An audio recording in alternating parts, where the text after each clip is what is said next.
Assalamualaikum warahmatullahi wabarakatuh. Yang terhormat kepada Mbak Dwi Suti Junidah selaku dosen pengampu mata kuliah Teori Antropologi 2. Perkenalkan, nama saya Tiara Sapitri dari Prodi Antropologi Sosial dengan NIM 1121231012. Pada presentasi ini saya akan membahas tentang teori postmodernisasi, kemunculan asal mula tokoh dan pengaruh dalam antropologi. Baiklah, kita masuk ke pengertian teori postmodernisme. Postmodernisme adalah sebuah aliran pemikiran dan gerakan budaya yang muncul sebagai kritik terhadap modernisme. Postmodernisme menekankan bahwa pengetahuan, makna, dan realitas adalah konstruksi sosial yang bersifat relatif dan tergantung kepada perspektif individu atau budaya tertentu.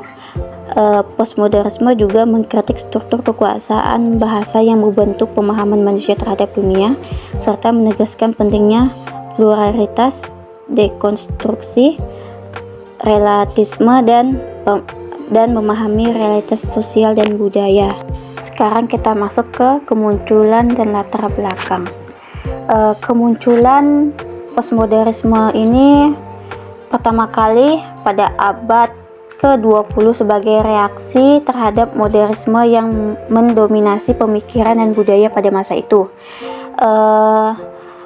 Istilah ini pertama kali digunakan dalam bidang seni oleh Frederick de Onis pada tahun 1930-an untuk menunjukkan respon terhadap seni modern dan sebagai penolakan terhadap rasionalisme serta kepercayaan terhadap kemajuan teknologi dan ilmu pengetahuan yang dianggap terlalu optimis. Latar belakang kemunculan postmodernisme ini berkaitan erat dengan ketidakpuasan terhadap hasil-hasil modernisme yang dianggap gagal memenuhi harapan manusia akan kemajuan dan berkelanjutan nilai-nilai universal. Baiklah, kita masuk ke tokoh-tokoh utama dan pemikiran. Yang pertama ada Jean Francois Lyotard, yang dimana beliau ini menolak narasi besar yang selama ini digunakan untuk membenarkan pengetahuan dan keberadaan manusia seperti agama, nasionalisme, dan ideologi politik.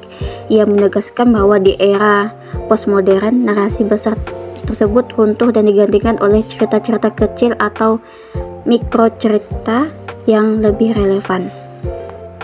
Yang kedua ada Jacques Derrida, yang mana beliau menyoroti bahwa bahasa dan teks tidak pernah stabil dan selalu bersifat terbuka terhadap berbagai interpretasi. Derrida mengembangkan konsep dekonstruksi, yaitu membongkar struktur makna dan teks dan menunjukkan bahwa makna selalu bersifat tidak tetap dan tergantung kepada konteks. Ketiga ada Jean Baudrillard, yang dimana beliau menyatakan bahwa masyarakat modern hidup dalam dunia simulasi yang disebut dengan hiperrealitas, di mana realitas asli telah digantikan oleh citra dan presentasi yang tidak lagi merujuk pada kenyataan yang sebenarnya. Ia menyebut dunia ini sebagai dunia simular, di mana manusia kehilangan jati diri dan identitasnya. Sekarang kita masuk ke pengaruh postmodernisme dalam antropologi. Postmodernisme mengubah antropologi dari pencarian narasi tunggal dan objektif menjadi pendekatan yang pluralistik dan reflektif. Pendekatan antropologi menjadi lebih kritis terhadap posisi peneliti dan proses presentasi budaya.